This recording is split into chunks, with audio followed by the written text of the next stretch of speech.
వీళ్ళు ఏమైనా వ్యూహరచన చేసిండ్రా? 16,000 కోట్ల మిగులు బడ్జెట్ తోని అప్పచెప్తే 8,11,000 కోట్ల రూపాయల అప్పుతోని మాకు అప్పచెప్పారు. ఏ ఒక్క రోజు కూడా భవిష్యత్ ప్రణాళికలను ఏమైనా రచించిండ్రా?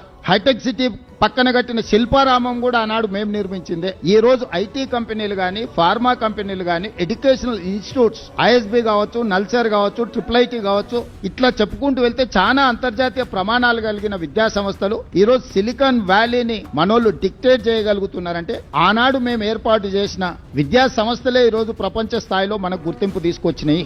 ఒక్క అదనపు ఎయిర్పోర్ట్ అయినా మన తెచ్చిండా? మేం కట్టిన శంషాబాద్ అంతర్జాతీయ ఎయిర్పోర్టే తప్ప 10 సంవత్సరాలలో ఒక్క కొత్త రైల్వే లైన్ గానీ, ఒక్క కొత్త అంతర్జాతీయ ఎయిర్పోర్ట్ గానీ, డొమెస్టిక్ ఎయిర్పోర్ట్ గానీ, లేకపోతే మనకు ఎలాంటి అభివృద్ధి కార్యక్రమాలు ఏమైనా తీసుకొచ్చిండ్రా వీళ్ళిద్దరు? మనం ఇచ్చిన ITIR ను రద్దు చేయడం తప్ప, AIBP ప్రాజెక్టుల కింద మనం ఇచ్చిన ప్రాజెక్టులను రద్దు చేయడం తప్ప, సాగునీటి ప్రాజెక్టుల మీద 6,000 కోట్ల రూపాయలు బ్యాంకుల FD తోని GHMCని అప్పచెప్తే ఈ రోజు 10,000 కోట్ల రూపాయల అప్పు ఉంది GHMC మీద. మరి కౌన్సిలర్లు వాళ్ళే గెలిచిండ్రు, కార్పొరేటర్లు వాళ్ళే గెలిచారు, ఎమ్మెల్యేలు వాళ్ళే గెలిచారు, ఎమ్మెల్సీలు వాళ్ళే గెలిచారు, ఎంపీలు వాళ్ళే గెలిచిండ్రు. మొత్తం పరిపాలన మీద 100% గుత్తాధిపత్యం వాళ్ళ చేతుల్లోనే ఉంది. ఎందుకు అభివృద్ధి చేయలేకపోయినరు?